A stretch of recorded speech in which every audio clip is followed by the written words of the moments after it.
کون ہے آپ؟ چھوڑے مجھے۔ اچانک اپنے سینے پر کسی بھاری ہاتھوں کی گرفت محسوس کرتی عالیہ کی سانس حلق میں اٹک گئی، بدن میں کپکپی تاری ہوئی تھی۔ اس کی پشت کے پیچھے کھڑے وجود نے اس قدر مضبوطی سے اسے خود میں بھینچ رکھا تھا کہ وہ اپنی کمر کے نچلے حصے پر کچھ نکیلی سی چبھن محسوس کرتی دل و جان سے لرز اٹھی۔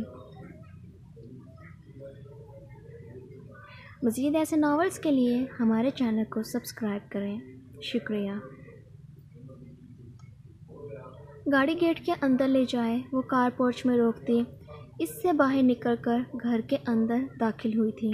چہرے پر ہلکی سی پریشانی کے تاثرات موجود تھے، جیسے کہ وہ خود بھی نہ سمجھ پا رہی ہو کہ آخر اس کے ساتھ ہو کیا رہا ہے۔ آج جو کچھ بھی ہسپتال میں ہوا تھا وہ کوئی نارمل بات تو ہرگز نہیں تھی۔ بیٹا آپ آ گئے؟ مالک کیسے ہیں؟ ملازمہ عالیہ کو گھر کے اندر آتے دیکھ مجیب صاحب کے متعلق پوچھنے لگی۔ اللہ کا شکر ہے، اب بہتر ہے ان کی حالت۔ وہ دو ٹوک جواب دیے سیڑھیاں چڑھنے لگی۔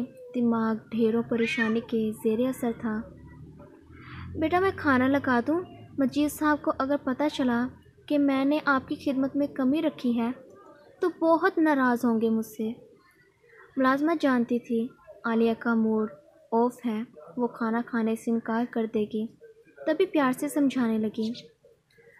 آنٹی من تو نہیں کر رہا، پر آپ لگا دیں، میں چینج کر کے آتی ہوں، پھر کھانا کھا لوں گی۔ عالیہ تھوڑا بہت کھانا کھانے کے لیے بھی صرف اس وجہ سے راضی ہوئی تھی تاکہ واقعے میں اس کی وجہ سے مجید صاحب ملازمہ کو نہ ڈانٹیں۔ اپنے کمرے میں جائے اس نے لائٹ کو آن کیا۔ وہی کمرہ جہاں اس کا سارا بچپن گزرا تھا، ہر ایک چیز سنبھال کر اپنی اپنی جگہ پر رکھی ہوئی تھی۔ ایک پل کے لیے مانو عالیہ اپنے بچپن کی دنیا میں لوٹ چکی تھی۔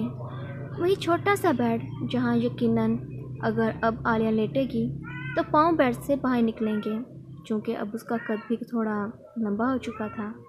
وہ مکمل لڑکی بن چکی تھی۔ 13 سال کی عمر میں شادی اور پھر پریگننٹ ہونے کی وجہ سے اس کا فگر بڑی لڑکیوں جیسا بن چکا تھا۔ مکمل زنانہ بدن، سینے کے اوپری حصے شادی شدہ لڑکیوں جتنے ہو چکے تھے، صرف اور صرف سلار ملک کی مہربانی کی وجہ سے۔ اپنے بستر پر بیٹھتی وہ بیڈ شیٹ پر ہاتھ پھیرنے لگی، مگر اچانک سے دماغ میں پرانی یاد نے جھٹکا سا لگایا تھا اسے۔ وہ سر پکڑے بیٹھ گئی۔ سب کچھ گول گول گھوم رہا تھا۔ مجھے ایسے کیوں لگتا ہے کبھی کبھی جیسے میری زندگی کا کچھ حصہ میں بھول چکی ہوں، مگر اس کی خوفناک یادیں بار بار مجھے سب یاد کروانے کی کوشش کر رہی ہیں۔ پر میرے ساتھ کیا ہو سکتا ہے؟ جو خیالات مجھے بار بار آ رہے ہیں وہ میرے ساتھ کیسے بیت سکتے ہیں؟ میں تو اب 18 برس کی ہوئی ہوں، پھر وہ سب میرے ساتھ پہلے کیسے ہو سکتا ہے؟ عالیہ کو کچھ سمجھ نہیں آ رہی تھی۔ وہ خود سے سوال گو تھی، مگر اس کے پاس کوئی جواب نہیں تھا۔ کچھ منٹ وہیں پر بیٹھے وہ اٹھتی وارڈروب کو کھولے، بیگ میں سے اپنے کپڑوں کو نکالتی اندر رکھنے لگی۔ ابھی تک اس کے بچپن کے کپڑے اسی وارڈروب میں موجود تھے، جو شاید اب عالیہ نے پہنے تو آدھے بدن کو ہی اس کے چھپا سکتے۔ اپنے کپڑوں کو دیکھتی وہ مسکرانے لگی۔ بنیان، شروگ اور ٹراؤزر نکالے وہ باتھ روم میں چلی گئی۔ شاور کے نیچے کھڑی وہ نہا رہی تھی جب اچانک سے اس کے کمرے میں شور ہوا۔ عالیہ فوراً شاور بند کیے آواز سننے کی کوشش کرنے لگی، جو کہ اب دوبارہ نہیں آ رہی تھی۔ وہ تو پہلے سے ہی گھبرائی ہوئی تھی۔ اسے لگ رہا تھا جیسے کوئی انجانا شخص اس کا پیچھا کر رہا ہے۔ تبھی ٹاول سے خود کو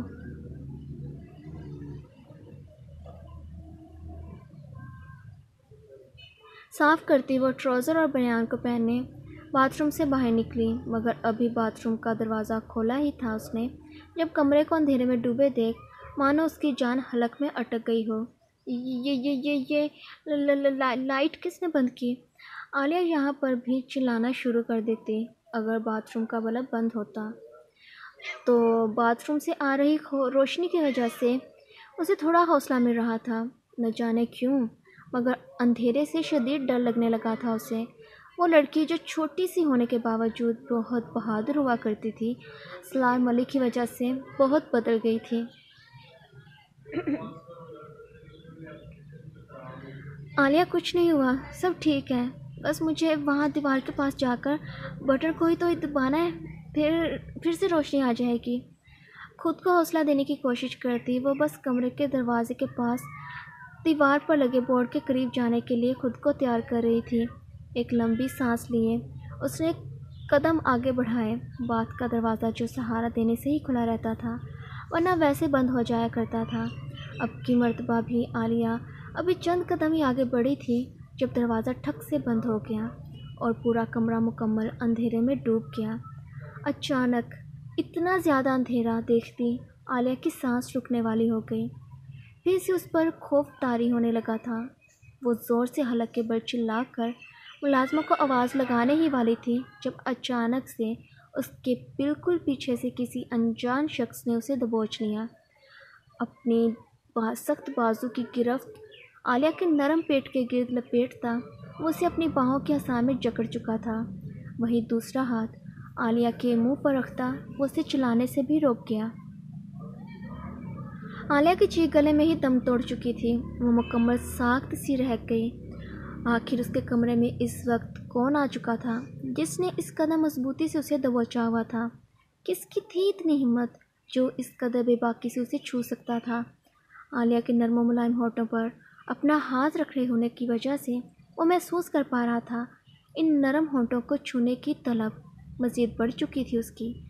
اپنی گرم سانسیں وہ اسے چوم کر عالیہ کے اندر انڈیرنے کو مزید بے تاب سا ہونے لگا تھا۔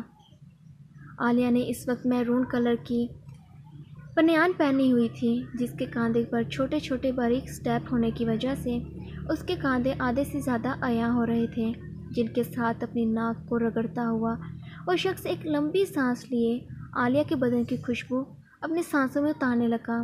بہت ترسا ہوا تھا وہ اس لڑکی کی خاطر۔ عالیہ کا پورا بدن کانپے جا رہا تھا۔ اس نے کوشش کی اس شخص کو خود سے دور کرنے کی مگر اس کی گرفت اس قدر مضبوط تھی کہ وہ ہلکا سا بھی ہل نہیں پا رہی تھی۔ ہیپی برتھ ڈے میری جان، آج کی رات میں تمہیں تحفہ دینا چاہتا ہوں، اپنی محبت کا تحفہ۔ عالیہ کے کان کی لو کو اپنے دانتوں سے کاٹتے اس نے سرگوشی کی جو عالیہ کی آنکھیں پھاڑنے کا سبب بنی۔ وہ شخص کیسے جانتا تھا کہ آج عالیہ کا برتھ ڈے ہے اور کون سا تحفہ دینے کی بات کر رہا تھا وہ؟ اسے جانتا تھا کیا؟ کوئی پرانا تعلق تھا کیا اس کا؟ جو ہاتھ اس شخص نے عالیہ کے پیٹ کے گرد لپیٹا ہوا تھا اوپر کی جانب بڑھانے لگا۔ عالیہ ابھی نہا کر آئی تھی، ابھی تک اس کے بال نم تھے، پانی کے قطرے ٹپکتے زمین پر گر رہے تھے۔ وہیں عالیہ کا دل بھی بند ہوئے جا رہا تھا۔ جیسے جیسے سلار اپنا ہاتھ اوپر کی جانب بڑھا رہا تھا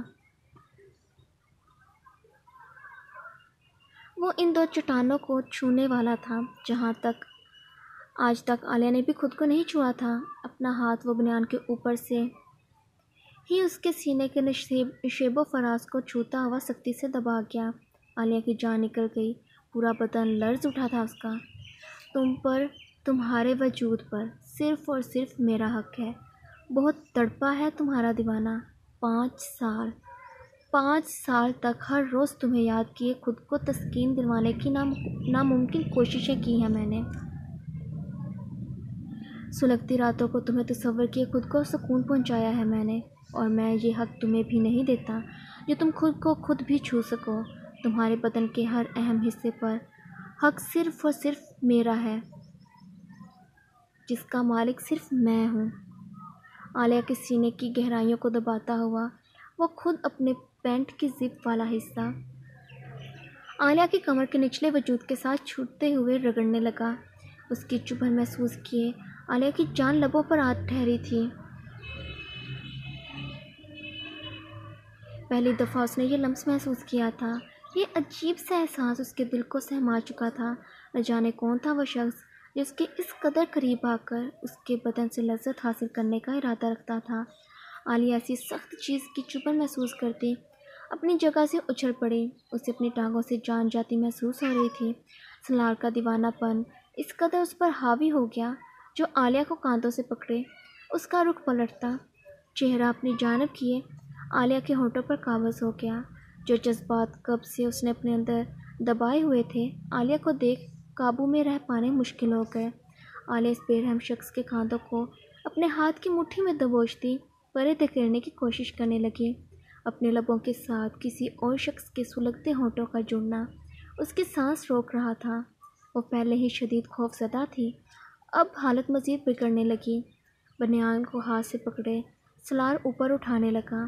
وہ اس کے وجود کو چھونا چاہتا تھا، اپنا لمس ہر انداز سے چھوڑنا چاہتا تھا تاکہ عالیہ کو معلوم ہو سکے کہ وہ صرف اور صرف سلار ملک کی ہے، مگر وہ معصوم تو اب تک سمجھ نہیں پا رہی تھی۔ اس کے کمرے میں آنے والا اور اس کے ساتھ اس حد تک بڑھنے والا شخص اور کوئی نہیں بلکہ اس کا شوہر ہے۔